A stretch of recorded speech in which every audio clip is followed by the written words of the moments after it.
Shalom, giving all praises, honor, and glory to Yahweh, Bahasham, Yahweh Shai, Bahasham, Rakah Kadash. Peace and blessings to the hopefully elect, all the sincere brothers, the Akim, and the Aquat out there listening and learning. All right, keeping the faith of our Lord Yahweh Shai, diligently laboring in this truth until all is fulfilled and we are redeemed. So it's your brother Azariah back again with a few things in the news. So this right here, the People's Voice.tv says top sniper blows whistle. Trump assassination attempt was, quote, inside job, which we know this.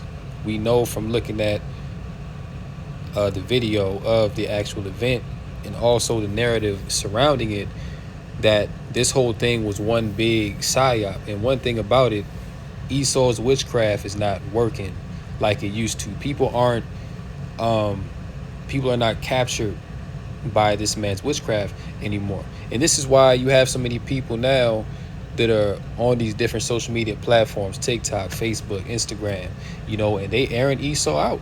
They're airing out the elites, and it speaks about in Daniel, right, that in the last days, many shall run to and fro, and knowledge shall be increased. So what you have now is you have many people around the earth just sharing information. People now have a platform to spew what they think, to put out their ideas that maybe the next man may not have thought about. So then people get to putting, two and two together, and it's like, wait a minute, this doesn't make sense, because the narrative that they're giving us on the mainstream and the facts behind it are like night and day. So there has to be something going on. There has to be a deeper connection between all of this. Well, people are finding out that these elites are pretty much playing with people.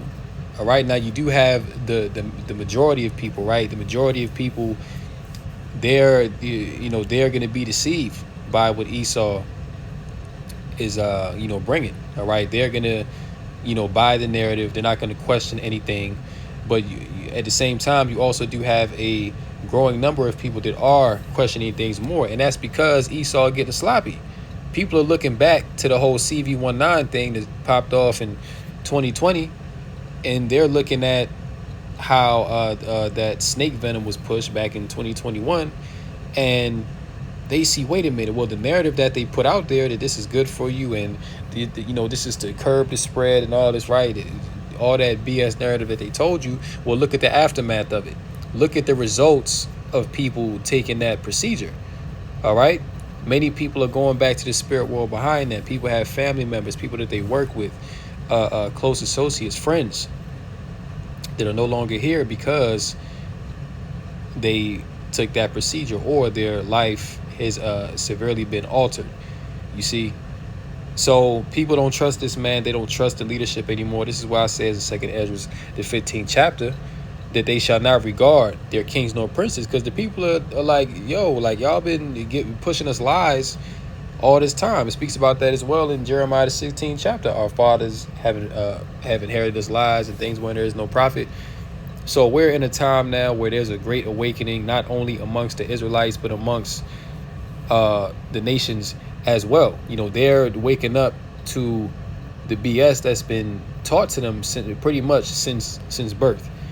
All right, so this Trump thing, this is just an extension of that. This is an extension of the awakening. And what it also shows is that Esau's wisdom is failing him. All right, that the Most High is stripping this man of his wisdom. Because one thing about it, when you have a kingdom, you have to have a certain level of wisdom to be able to rule. All right, now Esau by nature is not a wise man, okay? But the Most High gave him that wisdom to be able to rule so that his kingdom could be effective for the time that he was allotted. But now that the time of the Gentiles, but mainly the time of Esau, is coming to an end, now the Most High is exposing this man, all right? And he's making Esau look foolish, because now he can't hide himself. You know what I'm saying? He can't pull the wool over the people's eyes like how he used to years ago, because he doesn't control the narrative anymore, right? It says the FBI narrative makes no sense. So here, one of the world's top snipers has admitted the official narrative surrounding the Trump assassination attempt on Saturday, quote, makes no sense. And he has no doubt that Thomas Matthew Crooks was not acting alone. And when you once again, when you actually watch the video, it's clear that there was more than one sniper that was active. All right, even down to the fact that the Secret Service, they were alerted that there's a sniper in the vicinity. And this, they were warned of this a minute and a half before the sniper actually took a shot. You know what I'm saying? So they had a heads up to, get Trump out, out of the way. If, and that's if they didn't want this to happen the way that it happened, but it did. All right, which again, this is all the theater. This is bread and circus, to keep the people's minds distracted, to just have one more thing to talk about. Because really, if a sniper could get up in there, right, and shoot his ear off, he could have taken Trump's head off, man. All right, but this is just one more thing ahead of the election season to garner more support for Trump, and it's working. People are rallying for Trump now. People are like, Trump must be the guy because God saved him. He, is our rightful leader. All right. This is the rhetoric now that you have these people regurgitating. So this shows you that this man is at the end of the road, man. Esau don't have that much longer left. You see? Because everything that he's doing is pretty much out of desperation now. Esau is so desperate to, number one, usher in this NWO, and number two, to gain back the birthright, that he's just, like I said, man, he's getting very sloppy. Okay, Esau's getting very sloppy. His plans are falling apart. People can pick through his plans now. All right, so it's only a matter of time before this whole thing just collapses, man, and all out chaos ensues. You see? But yeah, he said that the shooter that was caught, that Thomas Matthew Crooks was not acting alone, and they actually, the guy that they put up as the shooter, reports are coming out as well that he wasn't even the guy that took the shot. So he's pretty much a fall guy, which more than likely whoever did take that shot, the elites, the elites did put him up to it. Like, this is an inside job. I mean, look, the same thing happened with the 911. That was an inside job, but it looked organic, It looked like, oh damn, one plane crashed into the building, then the other one crashed, and boom. But when you go into it, who was behind that? The JOOs, and they planted explosives in the buildings simultaneously with the planes crashing into them to collapse the towers. Okay, so we're dealing with some very diabolical people, and they're masters of deception. They're masters of witchcraft. See, everything that they're doing is through the left hand. All right. According to Dallas Alexander, a veteran sniper from a team that held the world record for longest confirmed kill, it is obvious that gunman Thomas Matthew Crooks had help from, quote, an agency, an organization, or the government. So his conclusion is, if this is the guy that took the shot on Trump, he had to be set up. You see? He had to have help from an agency, an organization, or the government. Just like he's saying, this is an inside job, which that's the only thing that makes sense. There's no way that this could have been an organic event, because when you have rallies like that, you have security very tight. You can't just walk up in there with a rifle and a scope. You're not getting past security, because they make sure, like, listen, this is a presidential candidate. They know, due to past events, that hey, their tensions are very high. All right, so people are looking to come here and do some sort of damage. This is why they have Secret Service at these events, to protect the man in charge, if you will. So there's no way organically, which is the point, there's no way organically that this guy could have even got close enough, much less got into the vicinity and get on a rooftop to snipe at Trump and even get close enough to taking his head off, man. This is all to feed a narrative. This is all to forward Trump's bid to be a presidential candidate, to justify this man. All right, because ultimately when Trump gets in there, he's going to do the bidding of the elites, okay? And this is at every rally that these candidates hold. All right, there's a scope on Trump and there's a scope on Biden. And if any of them step out of line or they misspeak, then they can get taken out at any moment. All right. And they're well aware of it. You see? But this is definitely an inside job. All right. We already know that the shadow government, they have interest in these things. But continuing on, Alexander, a 17-year veteran of the Canadian Armed Forces, took to Instagram on Sunday to share his expert opinion on what we are not being told about the shooting at the Trump rally in Butler, Pennsylvania. Alexander said, "I'm very familiar with the layout of these types of things and what the jobs should be," referencing his 14 years of experience as an elite sniper, including as protection for the Canadian Prime Minister at public events. "And yesterday what happened, I have no doubt in my mind that the shooter had help from somewhere within an agency, an organization, or the government," the veteran, who is now a country music singer, explained in the video. "The second I saw that aerial photo of what they were saying happened, it immediately made no sense to me," he continued, referring to the rooftop where Crooks had an unobstructed shot at Trump from about 400 feet away. You see? So with the evidence presented, even top snipers, 17-year veterans, they're like, yo, there's no way that this man could have gotten that close and to get a clean shot on Trump. Like I said, security is airtight at these events, man. They're making sure nobody's coming in there with no knives, no guns, and definitely not no damn sniper rifles. Okay, because you can't even conceal that. So this guy had to be set up. That's the only logical conclusion, and he was, in fact. Okay? The shooter was on the roof approximately 125 meters or 400 feet from where Trump was standing. All right? So when you go, Trump is here, and the shooter was here on top of his building. So, look, this guy has a clear line of sight, man.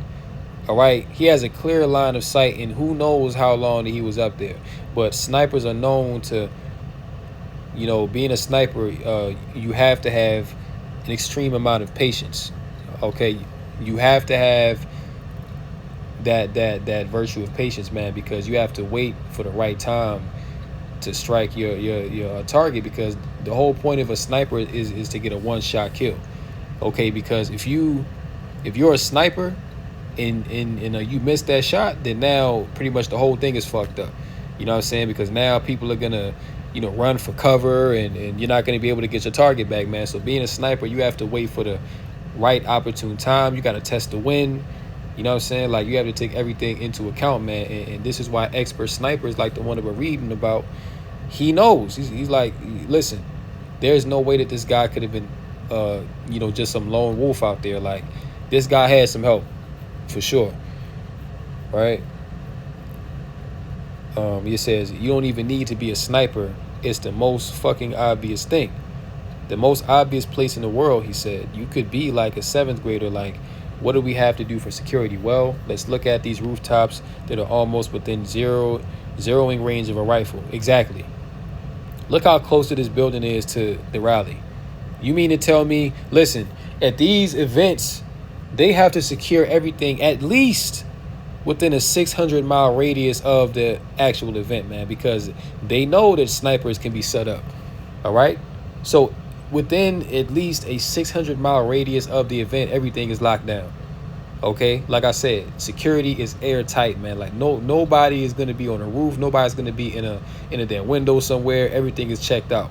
That's the purpose of national security. All right? But somehow this guy got up on the roof and got to get a clean shot on Trump.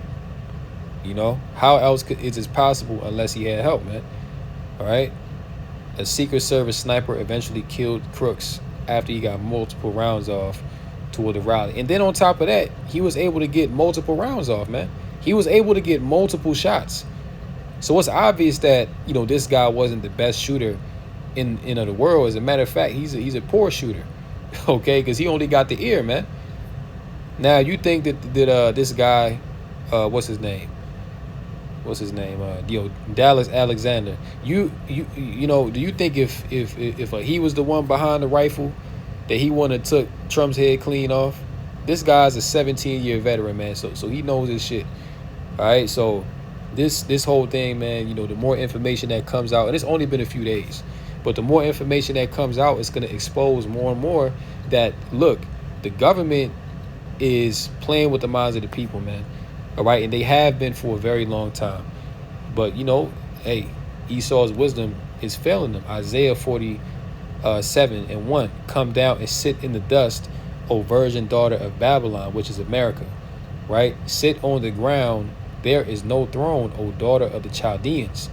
For thou shalt no more call her tender and delicate. Let's jump down to verse 11. Therefore shall evil come upon thee, thou shalt not know from whence it riseth, and mischief shall fall upon thee, thou shalt not be able to put it off, and desolation shall come upon thee suddenly, which thou shalt not know. Stand now with thine enchantments, and with the multitude of thy sorceries wherein thou hast labored from thy youth. If so be, thou shalt be able to profit, if so be thou mayest prevail. See, so, hey, Yahweh Bashmel Shah is like, look, stand now with the enchantments, man. Stand now with your sorceries and see if you can prevail. But what's being found out now is that Esau's sorceries and enchantments are falling apart. It's not working. Because why? He doesn't control the narrative no more. People now have their own voice to put their own narrative out there and expose the truth for what it really is, which is something that people were not able to do 20, 30, 40 years ago. All right, now, because of the social media, you have people that can analyze things and do their own research and look into certain things and give different perspectives that other people can feed off of and come to an ultimate conclusion of whether it's legit or it's fake. Okay, and this is what Esau hates. This is why he's about to shut down the internet very soon. All right, because this man can't have his narrative being exposed. And really, it's already too late because people know. Well, those that need to know what's going on, all right? Because you're always going to have the multitude that are going to believe whatever, and, they're going to be lost in the sauce because that's their lot. But those that have a critical mind and think, and the men of the Lord, we see exactly what's going on. Like, we're not deceived by any of this, man. This is why when brothers seen that video of the shooting, it was like, yo, this don't even look right. Then, when the shots were fired, they wasn't trying to evacuate the premises. Like, people was just all out of order, and Trump had to duck down. And then once Trump, his ear was shot, they cover him, then he gets back up and does the black power fist. It's like, why is he even still there? Why did you not evacuate the whole of the rally and get people out of there, man? Like, hey, it wasn't just one shooter, it was multiple shooters, man. So unless you neutralize everything and check everything out, that's not a safe place for anybody to be. But after the fact, Trump was still there, right? And the people that were at the rally, they were still there. They weren't told to evacuate, man. So that right there in and of itself, not even putting in all the other information, is very suspicious. Something that makes you raise an eyebrow, like, wow, that's not normal protocol. But we know it's because all this was some bullshit. You know what I'm saying? 13, thou art wearied in the multitude of thy counsels. Let now the astrologers, the stargazers, the monthly prognosticators stand up and save thee from these things that shall come upon thee. Right? So, hey, the Most High is saying, look, Esau, the pride of your heart has deceived you. You think that your witchcraft and your sorcery is going to get you out of judgment, but it's not. Okay? So the Most High is like, listen, stand now with your witchcraft and see if it can save you from what's coming. All right? Which, hey, this, Esau is through. All right? The fact that he's going to such desperate measures to pull things off like this shows that this man is desperate and that he's on the way out. Right? And let's close out on this article here. Tony Blair boasts the WEF digital IDs will become mandatory soon in the UK. All right? So Tony Blair, the Prime Minister of the UK, he's saying, listen, these digital IDs are coming. All right? And they're already talking about this Project 2025, which is pretty much like on some 1984, type of vibe or whatever. All right, well, pretty much it's going to be a dystopian society, man. And guess what? These digital IDs, and ultimately what's going to come from this, the MOTB, which is the RFID micro C hip. All right, it's going to be embedded in your right or your left hand or in your brain, which is the Neuralink. Right. Matter of fact, let me do this real quick to show, you know, the Greek gematria calendar, right? And we're gonna do this because you know you have scoffers out there that say, oh, you know, the MOTB is embargo, or sleeping with white women, is this, is that, right? Well, we're gonna see real quick, you know what this what the MOTB is and what number that it's connected to. You know, the Elder Apostle Gabar, you know, brought this out. But let's just type in Neuralink, right? And let's see what we get. Let's see what we get here.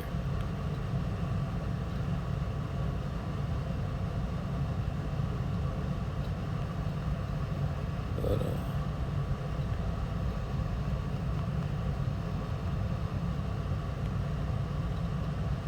it's like it. Let me see if I can get a different one.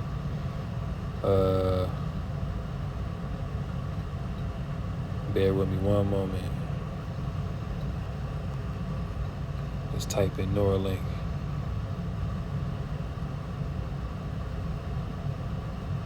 (105) ordinal reduction. No, this ain't the right one, man. Hold on.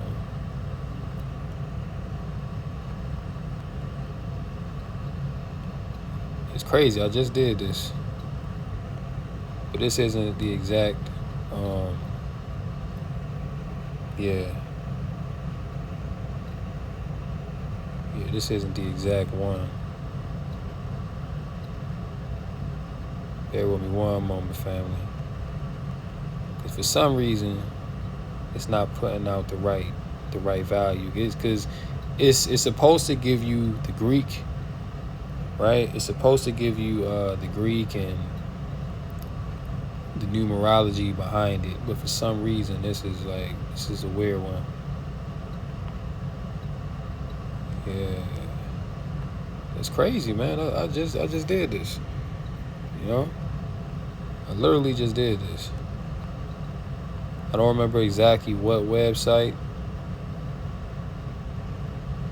It's probably because it's on DuckDuckGo.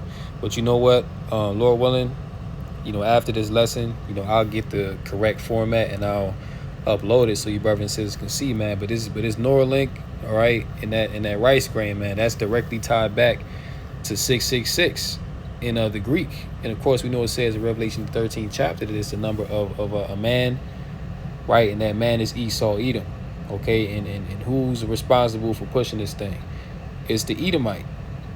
You know, Elon Musk, you know, he's the one that's working on that Neuralink. And you already have the insertable chip that the people are already using to pay for things. Out there in Sweden, is pretty much, you know, that's all that they use. You know, that's pretty much a standard out there now. Okay? So the West, UK and the EU nations in America, they're the next in line to roll these things out, right? So we don't even have to read this, you know, too much into it because we already know where this is going. But former British Prime Minister has boasted that the West's digital ID scheme will soon become mandatory for citizens in the UK who wish to participate in society. See, so we see that this theme of take this or else. All right, take this or else. You can't buy, you can't sell, you can't keep a home, you can't keep a car, you can't do nothing. You see what I'm saying? This is why it says who wish to participate in society. And back during the pandemic, it was the same thing. They called it the key to the city, right? People couldn't go to concerts. People couldn't keep their job, right? They couldn't do a number of things, you know, going to certain stores and stuff like that if you wasn't juiced up. So the same concept is coming back now, but instead this time, first it's going to be on a software format. You're going to have a digital ID, but then that digital ID is going to become physical when they're going to mandate that you have to put the C-hip inside of your body. All right, this is what we're fastly coming towards. Right, this is all part of that, like I mentioned, that Project 2025. right? And they got the 2024 Future of Britain Conference. And that's another thing. They got a whole lot of conferences coming up. They got the Bird Flu Summit. They got the Future of Britain Conference. They got the NATO Summit coming up. All right. And there's some other ones I can't remember right now, but there's a lot going on that these devils are talking about. Okay, so closing out this year, going into the election season, going into 2025, things are going to change very drastically. All right, this is what the men of the Lord are telling you, man, that things are about to get very critical out here. Okay, people that ain't aligned with Yahweh Basham Shai, they about to lose. Okay, it says digital ID is an essential part of a modern digital infrastructure. Though we have a little work of persuasion to do here, it has to be said, it has to be said, he said, laughing. Right? And that ultimate persuasion that they're going to use is fear. All right? They're going to put people in a state of fear and induce them to accept this device. Because ultimately, when they take everything away right now, they're attacking the food, they're attacking the jobs, they're attacking the economy. So when all these comforts in life are taken away, the only solution that they're going to leave for people to have or feel some type of comfort is to take their digital ID, which ultimately will be attached to the chip. All right, so this devil, he's setting everything up right now, man. So it's only a matter of time before this vision comes forth. All right, so with that, Lord willing, this lesson was edifying, informative, and straight to the point. In closing, call Lord Yahweh Basham Shai by Shemar Kadash. And until next time, Lord willing, Shalom to the elect.